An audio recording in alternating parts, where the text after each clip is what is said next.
Rob Dibble Show. Of course we're starting here. 13 seconds to go in the overtime, 22-19 San Francisco. McKinnon is in at running back, first down and goal to go. Play action fake, right side throw, touchdown! Kansas City! McCole Hardman with the catch on the right side. A 3-yard touchdown pass in overtime. Kansas City wins the game, 25-22. And the Chiefs Kingdom has started its own history class.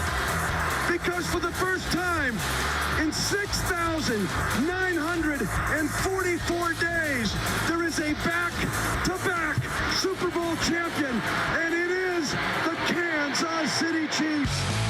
Got that feeling? And now, here's Rob Dibble.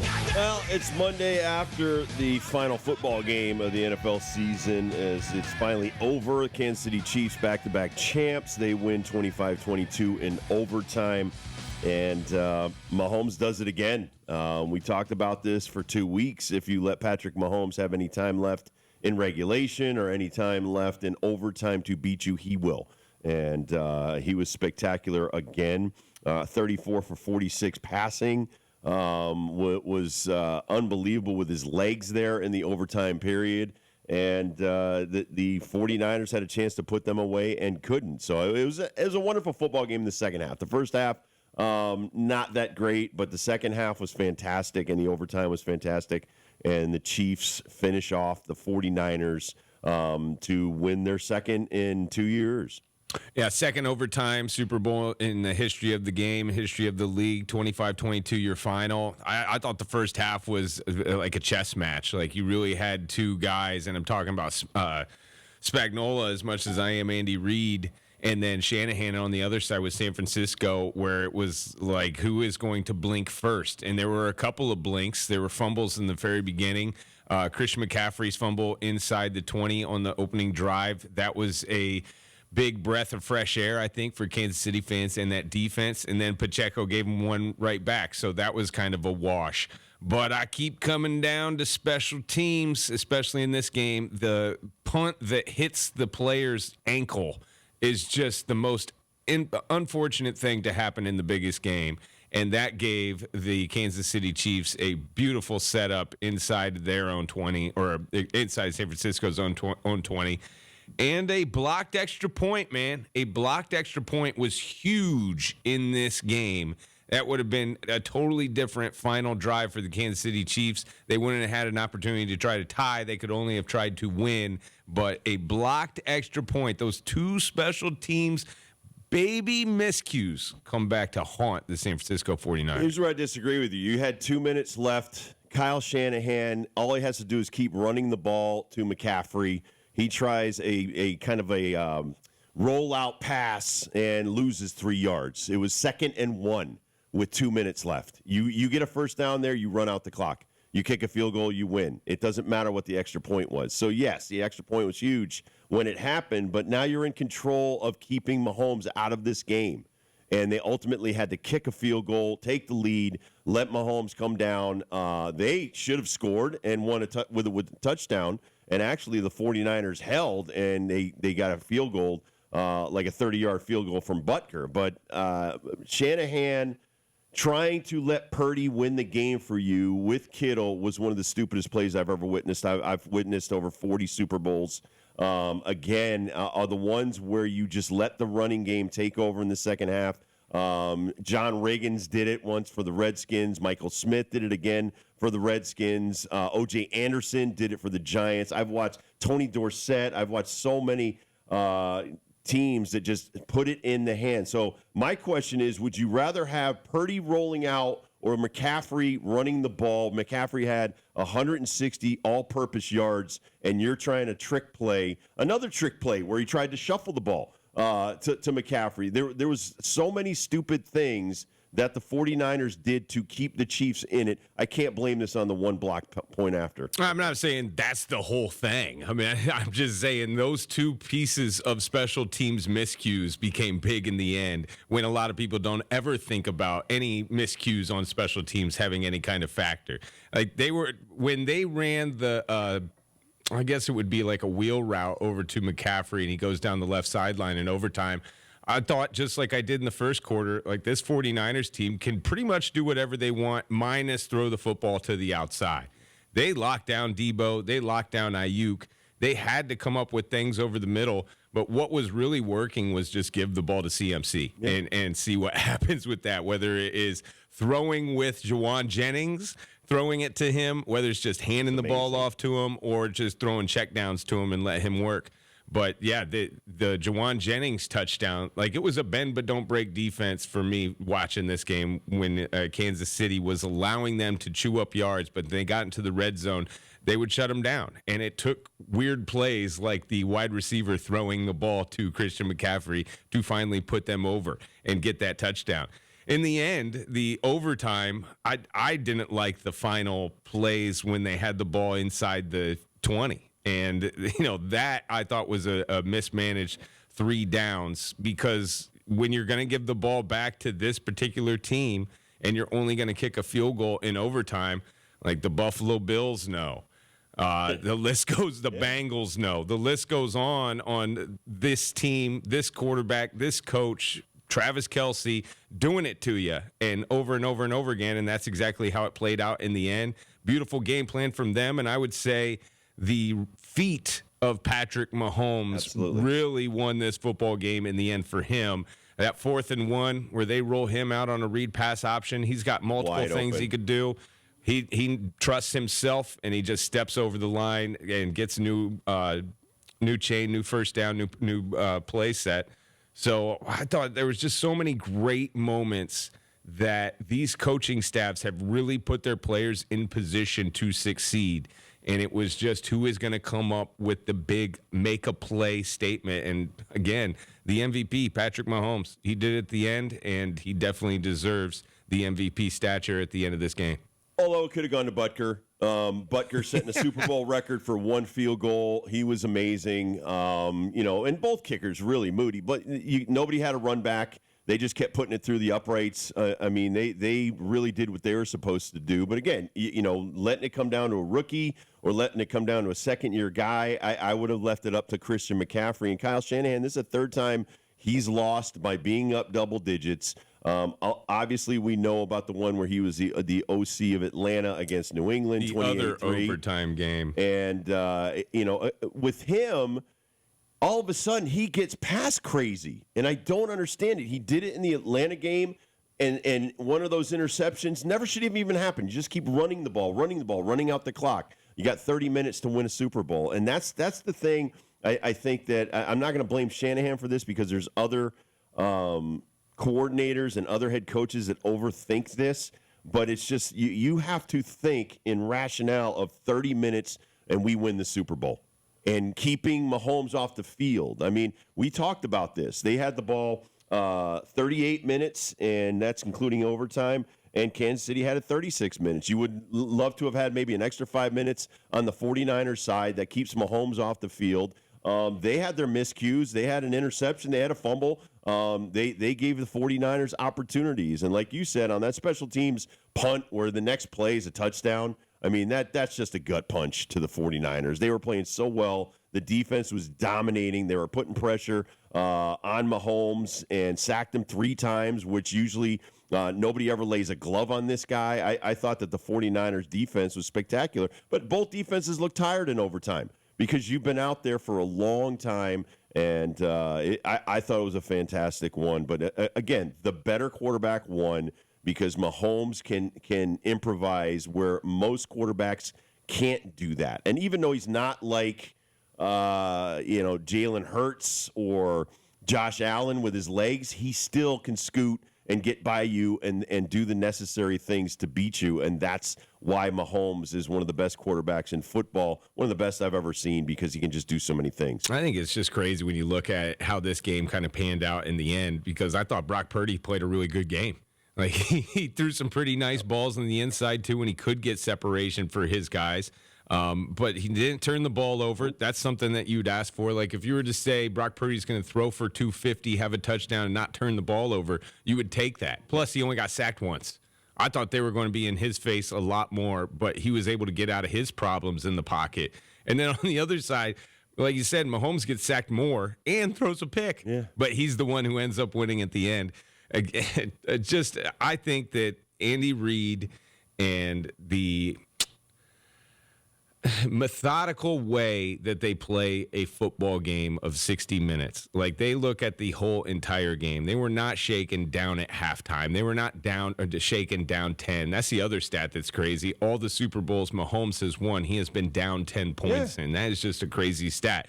And when you think about that, that is a calming factor that you have up top, that both of them have, the quarterback and the coach, not to panic, not to get crazy and veer away from what you know you are. And that's brought you here the whole entire way. I would say also the Chiefs, just overall, they had a real tough time in 2024. And for them to come out on top at the end, and I don't care if you're a Chiefs hater or not, you got to tip your cap to that coach and quarterback, because they stood pat. They stood by their receivers and their guys. Like, they could have thrown Valdez-Scantling and Hardman to the Wolves and traded them and tried to make some pieces happen, but they believed those guys in the end, and they were the two that came up big with touchdown catches. And just getting to the Super Bowl to beat the Dolphins, Bills, and Ravens, and beat the team that had the most valuable player of the league on it in Lamar Jackson. Again, if you looked, if the 49ers had looked at the second half game plan of the best rushing team in football against the Chiefs, they started to throw the ball, and they lost because they threw the ball. And again, the Chiefs love that. The Chiefs love when you change your game plan because you start getting nervous that you're on the verge of beating them, but you're never on the verge of beating them. They always think that they can win. That's the difference. No Tyreek Hill, no problem. You trade that guy a couple of years ago, you win 2 Super Bowls without him. Everybody said there's no way you're winning without one of the best players in football. Well, they are, because they're a team. And here's the thing about Kelce. He didn't do much in the first half. He was a killer in the second half. They could not stop that guy. He just finds a way to get open when he needs to get open, and he's a game changer. So as much as I dislike the guy, he's one of the best tight ends in football, if not the best tight end. Where was George Kittle? Where was Deebo Samuel? Your best players have to step up in the biggest games. I thought that the Chiefs defense handled them perfectly. McCaffrey did his thing. You gave him 160 yards passing, receiving, and rushing, but that wasn't enough. And it came down to, okay, we'll see if Purdy can beat us. And on the Chiefs side, they were like, hey, we'll see if Kelce can beat you. And I'd take Kelce over Purdy any day. I was shocked that they couldn't find a way to get the ball in Deebo's hands. Shocked. Like, you got to run some reverses. You got to find a way for that particular guy to have the football in his hands, because he's just as special as Run CMC when he gets the ball. Like, Christian McCaffrey's great, and he plays the position better than anyone. But, man, there's something about Deebo when he has the ball that he can't be brought down by the entire team. And for him to barely even sniff action was just amazing to watch. And then with Kittle, too. Like, I can't blame Kittle. Like, Kittle's trying his butt off, but you got to scheme him open. How can you scheme open Hardman at the very end of the game, wide open, end of the game, but you can't scheme the best players on your team? I think the mental game was won by Kansas City. And it may have not been won in the first quarter. It may have not been won in the second quarter. But their game plan and the way they schemed their guys into the right places to make plays. I think you picked Andy Reid to outcoach Shanahan. Yeah, you talked about that. I mean, and even Spagnuolo, that's his 4th Super Bowl as a defensive coordinator. That tells you something about the guy.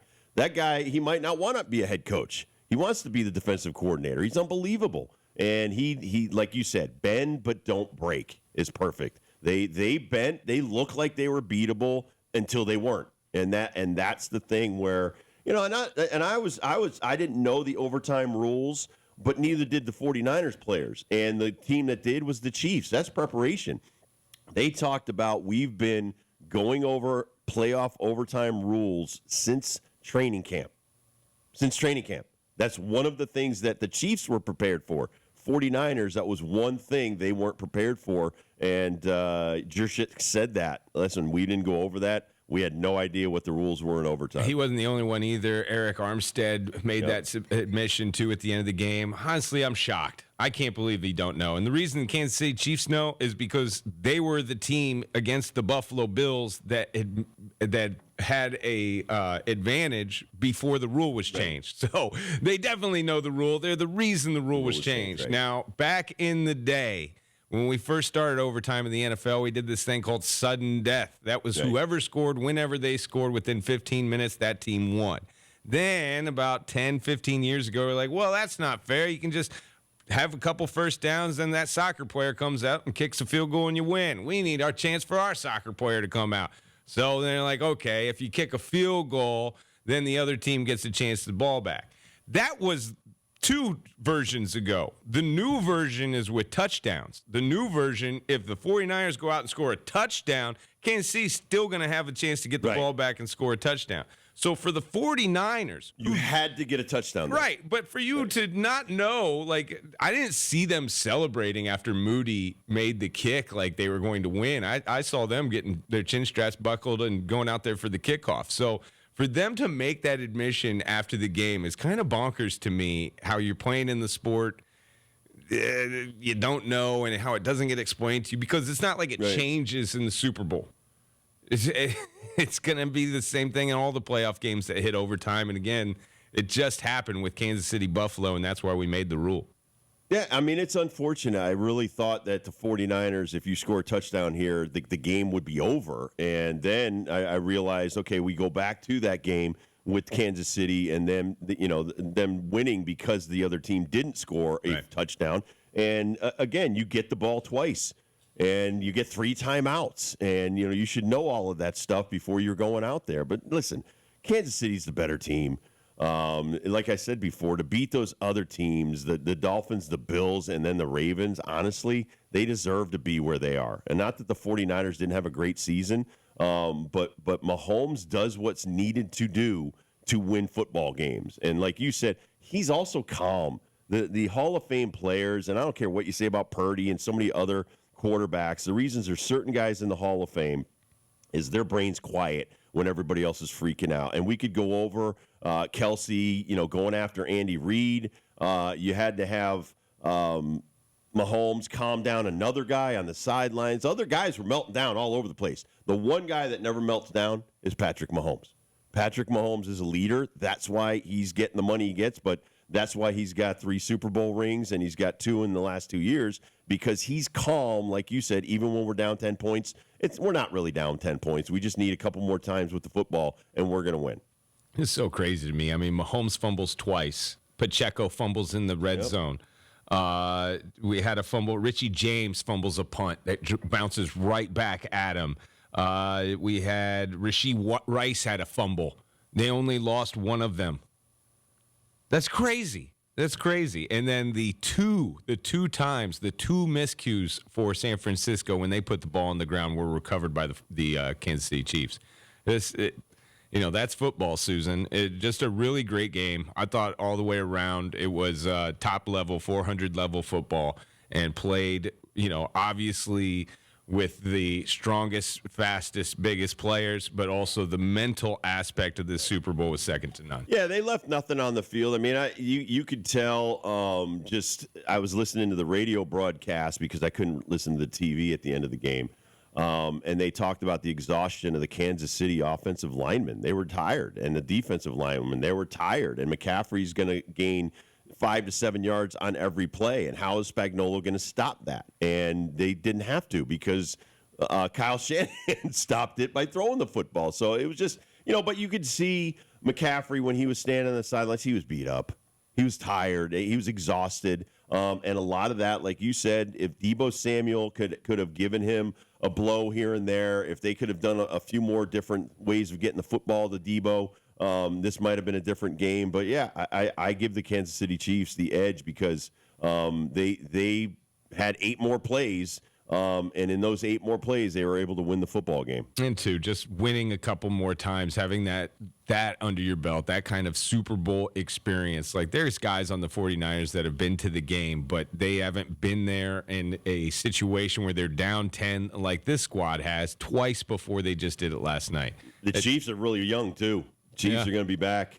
Yeah, the other sports stations are already trying to come up with the draft and what are they going to have to do to repeat. And just, first of all, can you give them a week? Yeah, let them enjoy it. Just like the Michigan University Championship. But still, they don't really need much. I think they got it all. They just need to sign some of them defensive players, and they're going to be a problem next year. And they are a dynasty. Was it 4 in the last 5 and then winning 3? I don't know what else you want for a dynasty. We'll take a quick break. We'll come back. We'll talk about the UConn basketball over the weekend and how they played next on the Rob Dibble Show with Ben Darnell in your afternoon drive. Yes, final Monday of the football season. Woo. And a couple days, pitchers and catchers report for MLB, and you still got the NBA and the NHL and all the college sports here on Fox Sports Radio. We'll be right back. So far, pretty good afternoon. Rolling 91.7